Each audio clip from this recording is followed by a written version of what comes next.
कब तक आस लगाओगी तुम बिके हुए अखबारों से? कैसी रक्षा मांग रही हो दुशासन दरबारों से? स्वयं जो लज्जाहीन पड़े हैं वह क्या लाज बचाएंगे? उठो द्रौपदी शस्त्र उठा लो, अब गोविंद न आएंगे। छोड़ो मेहंदी खड़क संभालो, खुद ही अपना चीर बचा लो। मस्तक सब बिक जाएंगे, उठो द्रौपदी शस्त्र उठा लो, अब गोविंद न आएंगे, अब गोविंद न आएंगे, अब गोविंद न आएंगे, अब गोविंद न आएंगे। This lecture is on women's studies or gender studies. Dear friends, recently one of my papers published in UGC-listed journal that I'll upload in the description box, and you can access that paper from there without any payment. So, what is women's studies? A women's studies is a branch of study in which research scholars explore the representation of women in history, in society, in culture, in literature.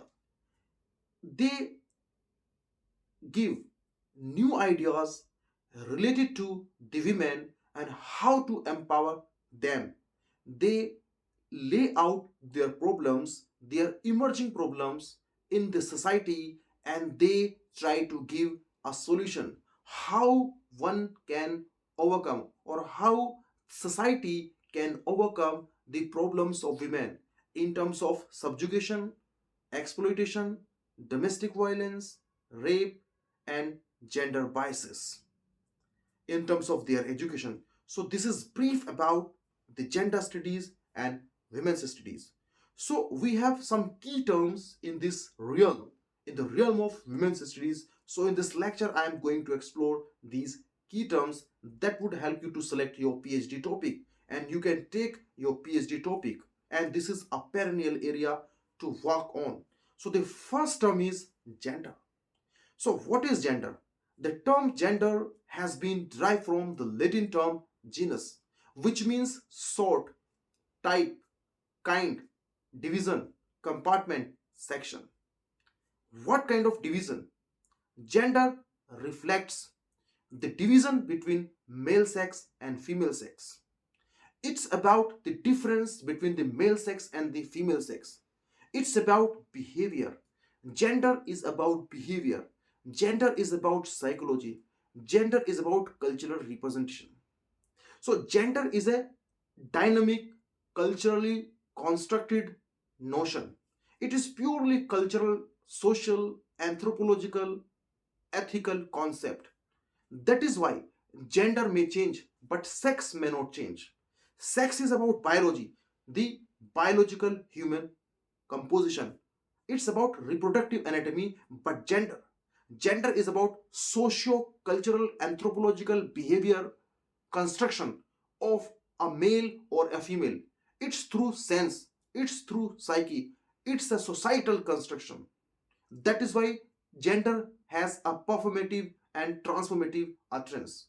Transformative and performative utterance means gender may change.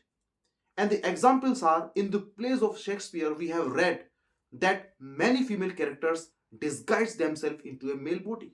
And the example is in the Midsummer Night Dream, Rosalind disguises herself into a male body, and that time she becomes a male, means her gender is a male, because she has sociologically changed her behavior, her clothing, her posture, her walking, her style, her language, her sexuality. And sexualities are of two kinds: masculine sexuality and feminine sexuality. Feminine and masculine. So, in other works of Shakespeare, we find Viola, Portia, Julia. They disguise themselves into a male body. Portia disguised in the Merchant of Venice. They disguise themselves into a male body to protect their female identities, their female self, their identity in the patriarchal society, and they deconstruct the patriarchal norms to create their identity. And gender has two components. Number one, gender identity. Gender identity means the inner self of being a male sex or female sex. It is the internal sense of being gender.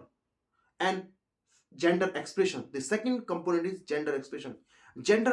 Expression is about characteristics, it's about behavior, it's about nature, it's about attitude, it's about posture, it's about walking, it's about clothing, it's about tradition, it's about language.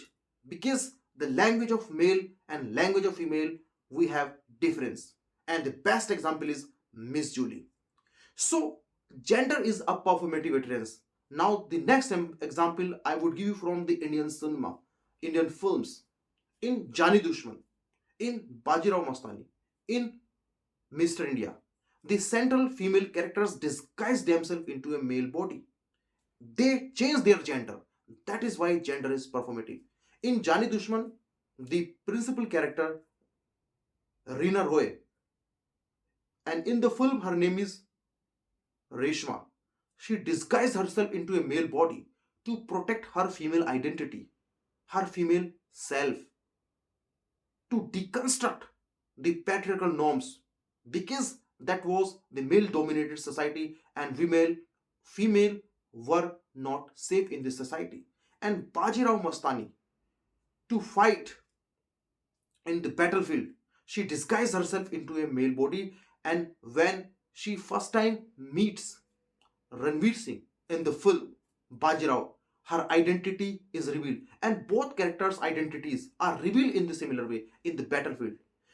जब रेशमा की identity जानी दुश्मन reveal की जाती है, तो वो शेरा के और लखन के बीच में, सुनील दत्त और शत्रुघ्न सिन्हा, शेरा और लखन के बीच जब लड़ाई हो रही होती है, एकदम रस्सी काटती है और एकदम से इस तरह गिरती है, उसके लंबे लंबे काले काले सिल्की बाल गिरते हैं और उसे देख के दोनों ही अट्रैक्ट हो जाते हैं। उस सिमिलर वे में जब मस्तानी लड़ाई करते करते हेल्प के लिए आती है बाजीराव के पास, और जब लड़ते हुए एकदम से उस बाजीराव उसके कवच में मारता है और गिरता है एकदम से, वो बड़ा ही जबरदस्त सीन है। और वो के उस फिल्म में एक बहुत ही बेहतरीन शेर पड़ती है, किसकी तलवार पर सर रखूं ये बता दो मुझे, इश्क करना अगर कहता है तो सजा दो मुझे, ए मेरी मोहब्बत का इतिहास लिखने वालों, अगर मैं हरफे गलत हूं तो मिटा दो मुझे, मिटा दो मुझे, मिटा दो मुझे। So this is the performative utterance of gender. And Sridevi, Seema Sawhney, she's a Seema Sawhney, and she tried to help Babu Rao, and she went to the club. That time she disguised herself into a male body and she went with Varun, the boy Varun. So this is gender. Gender is purely culturally, socially, psychologically, economically, politically constructed concept. Yes, politically. And to substantiate it, you can read Simone de Beauvoir's The Second Sex, the perfect book on the gender identities or gender expressions. And Tori Moyle's What is Women? You can read that. Now, the second concept is sex. Sex is purely biological. Sex is a biological composition of male body and female body. It's a reflection of biological structure, behavior, nature, the biological nature. And the components of sex are: number one, hormones. It regulates physiology and behavior of male sex and female sex. Number second, chromosomes. Male body carries XY chromosome. Female body carries XX chromosomes. Number third, reproductive anatomy. Reproductive anatomy is about the organ, the inner organ of male sex and female sex. That is what is sex. Now the third concept is masculinity.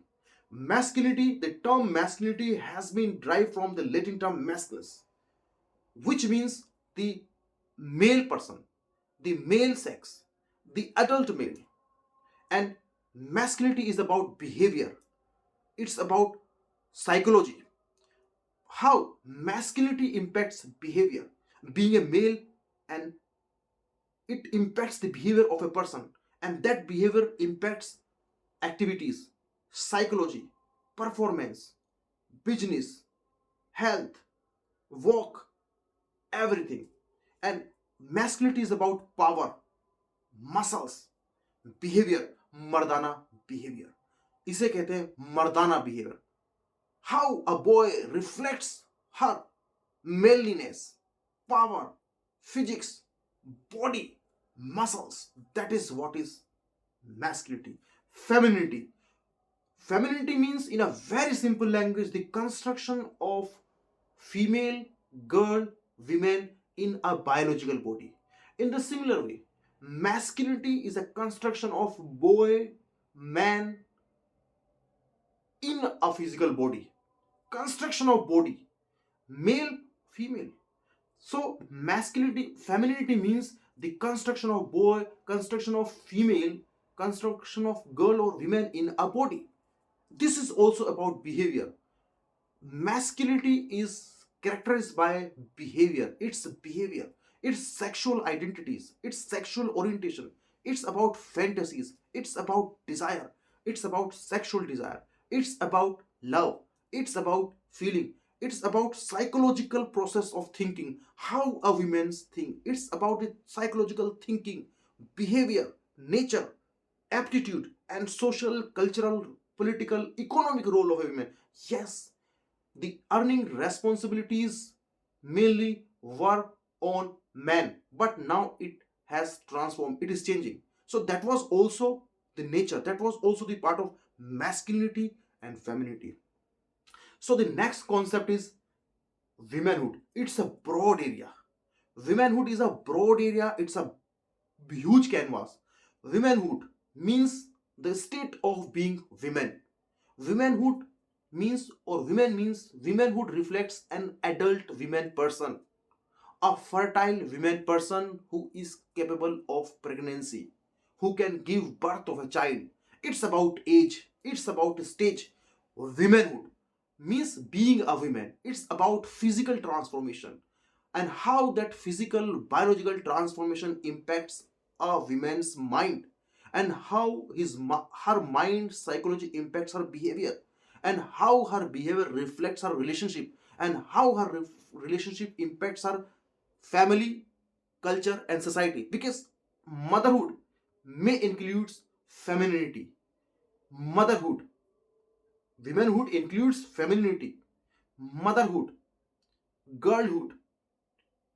It's a psychological construction, it's a biological construction. So womanhood, manhood. Manhood means it is also cultural, biological, social, economic construction of a male. When a adult male is sexually active, that is what is manhood. That is what is manhood. And the next question is sexuality. What is sexuality? Sexuality is a reflection, how one reflects one's behavior being a male adult or female adult. It's about the bodily. First of all, it is biological, then it is social, cultural, and emotional. The desire, the relationship, the sexual relationship, the sexual fantasies, the biological relationship, the relationship of love. The sexuality is an interaction between male and female. It emerges when a relationship is developed between a male and female, in terms of sexual identities, in terms of love, in terms of romance, in terms of psychological support. That is what is sexuality is, and it is through body language, through postures, through para language. That is what is sexuality. So if you are watching this lecture, kindly subscribe to stay updated. All the best.